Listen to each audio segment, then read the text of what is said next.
ఇప్పుడు rumba chicken preparation చూద్దాం, ఓకేనా? First oil. సో హీట్ అయిపోయింది ఆయిల్. ఫస్ట్ మనం ఏమేమి వేస్తున్నామండి? ఆనియన్, గ్రీన్ చిల్లీ మిక్స్, కరివేపాకు. ఓకే. సో ఇక్కడ బోన్లెస్ చికెన్ వేసారనమాట. అది ఎన్ని గ్రామ్స్ అయి ఉండొచ్చు? అరౌండ్ 180 grams ఉంటుందండి. సో ఇప్పుడు నెక్స్ట్ ఏం వేయాలండి?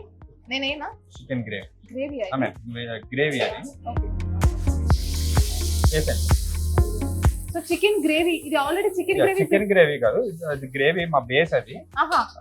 అది actually process takes around 8 hours మాకు. అది 8 to 12 hours పడుతుంది. ఓకే. పాలా? ఈ పాలు అనేది నాకు చాలా కొత్తగా అనిపిస్తుంది. మేబీ నేను దీనికి ఇంట్రడ్యూస్ అవ్వలేదు. ఓకే. సో చికెన్ లో పాలు అంటే చికెన్ ఇవన్నిటిలో కూడా లైక్ పాలు ఉంటుంది. ఓకే. మేబీ నేను కొత్తగా అనిపిస్తుంది నాకు. ఇప్పుడు పాలు వేసిన తర్వాత నెక్స్ట్ మనం స్పైసెస్ అన్ని కూడా యాడ్ చేస్తాం. సో మనకు తగినంత స్పైసెస్ వేసుకోవచ్చు, అంతేనా? 1 spoon or 1 to 1.5 tablespoon. So rumba chicken ready అయిపోయిందా? నిజంగా చెప్తున్నా 5 నిమిషాలే అండి. నాకు మాట్లాడే స్కోప్ కూడా ఇవ్వట్లేదు, అంత ఫాస్ట్ గా రెడీ చేస్తున్నారు వీళ్ళు. మరి క్రౌడ్ ఎక్కువ వచ్చినప్పుడు కూడా ఇంత ఫాస్ట్ గానే అయిపోతుంది. ఓకే. సో లాస్ట్ లో గీతో సర్వ్ చేస్తున్నామా? సో ప్రిపేర్ అయిపోయింది.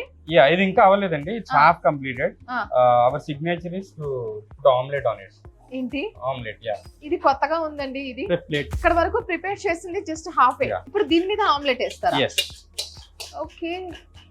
సో వచ్చిన కస్టమర్స్ ఏం చెప్తున్నారు? ఫీడ్బ్యాక్ ఎలా ఏం వస్తుంది?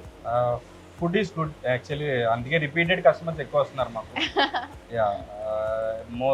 Per day at least 50-60 customers are repeated customers. Oh my God. So ఇది నాకు కొంచెం భలే ఇంట్రెస్టింగ్ అనిపిస్తుంది యాక్చువల్లీ చెప్పాలంటే. ప్లెయిన్ ఆమ్లెటే, జస్ట్ మనం ఇప్పుడు రంబా చికెన్ ప్రిపేర్ చేసాం కదా, దాంతో దాన్ని టేస్ట్ చేయాలన్నమాట. అదే దీంట్లో ఉన్న speciality. So it's done. yes, I'm so excited. So మొత్తానికి రంబా చికెన్ ప్రిపరేషన్ అయిపోయింది. మేము ఇప్పుడు టేస్ట్ చేయబోతున్నాం. వేడి వేడి ఆమ్లెట్, అలాగే చికెన్ పీస్, రంబా chicken piece. Let me taste and tell.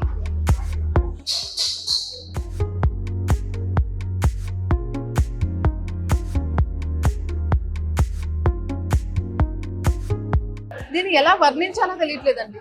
ఆ రంబా గారితో కంపేర్ చేయాలా ఏంటి? ఇది చూడడానికి ఇంత స్పైసీగా ఉంది, బట్ అంత స్పైసీ అనిపించట్లేదు.